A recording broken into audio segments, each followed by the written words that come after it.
we can achieve a very similar behavior to the while loop with a do-while loop. There is a slight difference in the loop's execution, which is that in the while loop, first we check the condition, and if that evaluated to true, the block of code was executed. Whereas in the do-while loop, first we execute the block of code, and then we check the condition if we should execute the block of code again. So with a do-while loop, we know that there will be at least one execution of the given block of code. The do-while loop starts with a do keyword, then we specify the block of code to be executed, and then with the while keyword, we specify the condition.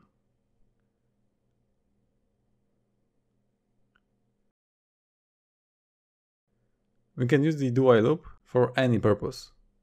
We could, for example, iterate over the array elements, but instead let's implement a simple echo program which will output the user's input until he inputs a special character. First, let's inform the user that to exit the program he'll have to type the letter X. So console write line, to exit type X.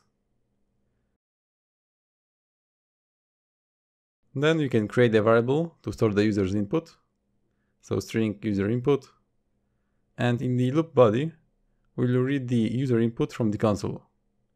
So user input is equal to console read line.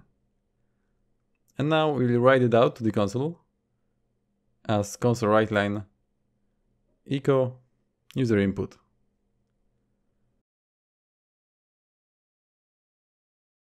Lastly, we'll specify the loop condition, so while user input is different than X.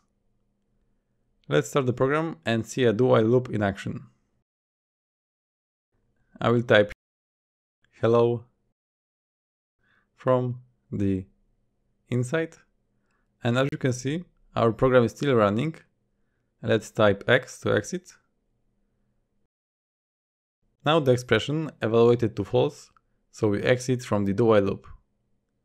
If we needed to exit from that loop for some other condition, we could achieve that in the same way that we did it with a break keyword in a while loop.